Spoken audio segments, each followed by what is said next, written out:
हाय, शिल्पाच kitchen मराठीमध्ये तुमचं स्वागत आहे। तर आज मी वरईचा म्हणजेच भगरचा भात आणि शेंगदाण्याची आमटी बनवत आहे। तर वरईचा भात बनवण्यासाठी मी 1 कप वरईचं तांदूळ घेतलेला आहे। हे वरईचं तांदूळ 2 ते 3 पाण्याने स्वच्छ धुवून घेतलेला आहे। आता याचा भात शिजवून घेऊयात। त्यासाठी मी इथे गॅसवर टोपामध्ये 1 पळी तेल टाकते। याच तेलात 1 टीस्पून जिरे टाकले। जिरे चांगले तडतडले की यामध्ये मी हे वरईचे तांदूळ टाकून आता ह्याला चांगलं परतून घेते। ह्याला 1 मिनिट चांगलं परतून घ्यायचे।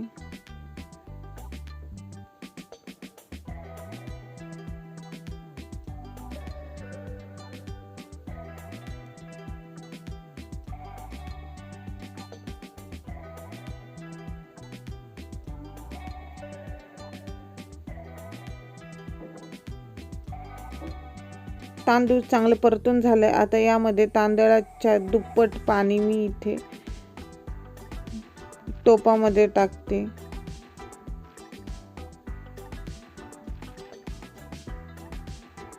तसेच चवीनुसार मीठ टाकले।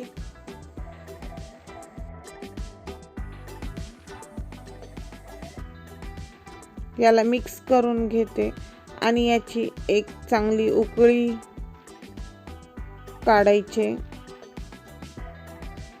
त्यासाठी मी इथे गॅस मोठा ठेवलाय।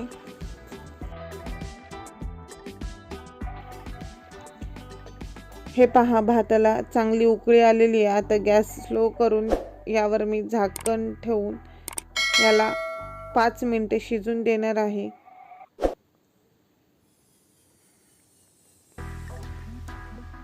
भात शिजला आहे, याला एकदा हलवून घेऊयात।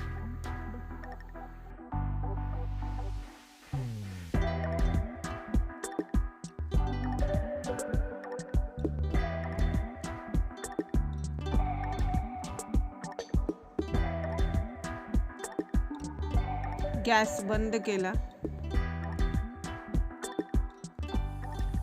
आणि झाकण ठेवण्याला बाजूला ठेवते।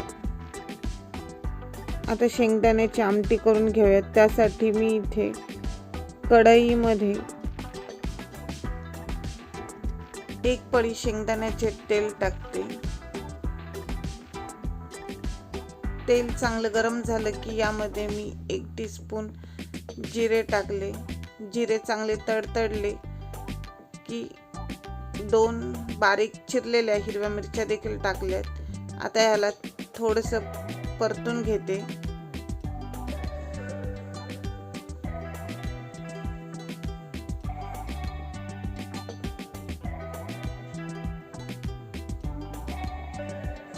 आणि यातच 1.5 ग्लास पाणी टाकते।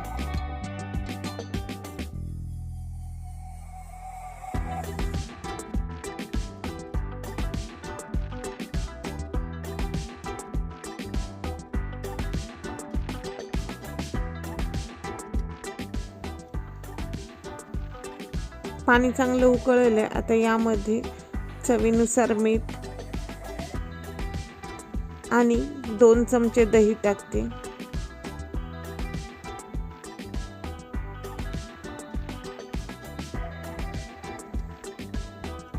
तसेच 1 वाटी शेंगदाण्याचा कूट टाकलाय।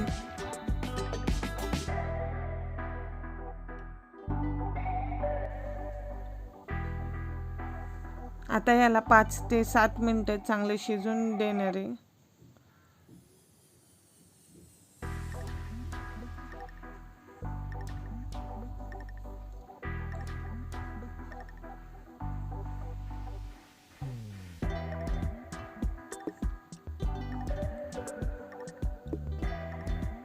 आता इथे मी गॅस बंद करते।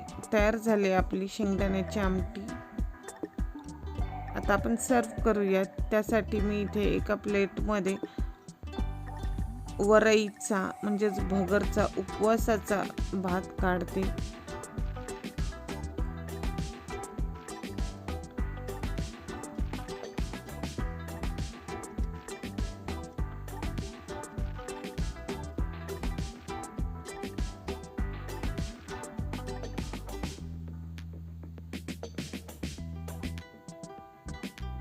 आणि त्याचबरोबर शेंगदाण्याची आमटी देखील वाटीमध्ये काढून घेते।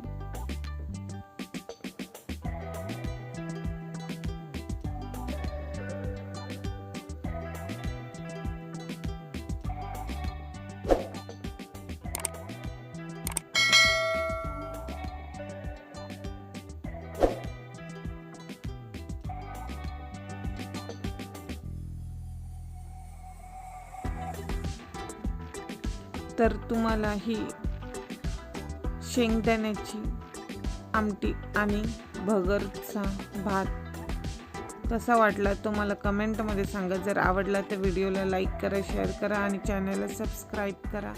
स्वतःची काळजी घ्यायला विसरू नका।